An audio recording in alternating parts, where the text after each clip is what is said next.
14 મહિના પછી રોહિત શર્મા અને વિરાટ કોહલી T20Iમાં પરત ફર્યા। જી હા મિત્રો, અફઘાનિસ્તાન સામે ભારતીય ટીમની જાહેરાત કરવામાં આવી છે અને લોકો તેનાથી ખૂબ જ ખુશ છે। મિત્રો, તમે બધા જાણતા જ હશો કે ઘણા સમયથી ચર્ચા ચાલી રહી હતી કે રોહિત શર્મા અને વિરાટ કોહલી ભારત માટે ફરી T20I ક્યારે રમશે। લોકો રાહ જોઈ રહ્યા હતા લાંબા સમયથી, પણ હવે તે બંને અફઘાનિસ્તાન સામે આ T20I સિરીઝ રમવા જઈ રહ્યા છે અને રોહિત શર્મા ભારતીય ટીમનું નેતૃત્વ કરશે।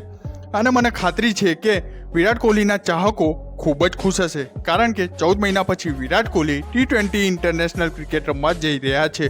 આ T20 વર્લ્ડ કપ પહેલાં ભારતની છેલ્લી T20 સિરીઝ હશે અને મેં તમને પહેલાં જ કહ્યું હતું કે હાર્દિક પંડ્યા અને સૂર્યકુમાર યાદવ રમવાના નથી, પરંતુ હવે ઋતુરાજ ગાયકવાડ સાથે જોડાયેલા આ અહેવાલો પણ આવ્યા છે કે તે ટીમમાંથી બહાર થઈ ગયા છે, કારણ કે તેમની ઈજાના કારણે। હવે ભારત વર્સેસ અફઘાનિસ્તાન સિરીઝ માટે ટીમમાં કોણ કોણ હશે એ તમે જોઈ શકો છો।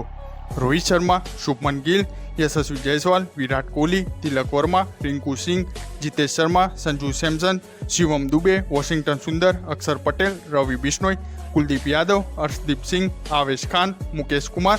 તો મિત્રો, શું તમે ઉત્સાહિત છો વિરાટ અને રોહિતને T20માં પાછા જોવા માટે? વિડીયોને લાઇક કરી મને કમેન્ટ્સમાં જરૂર જણાવશો।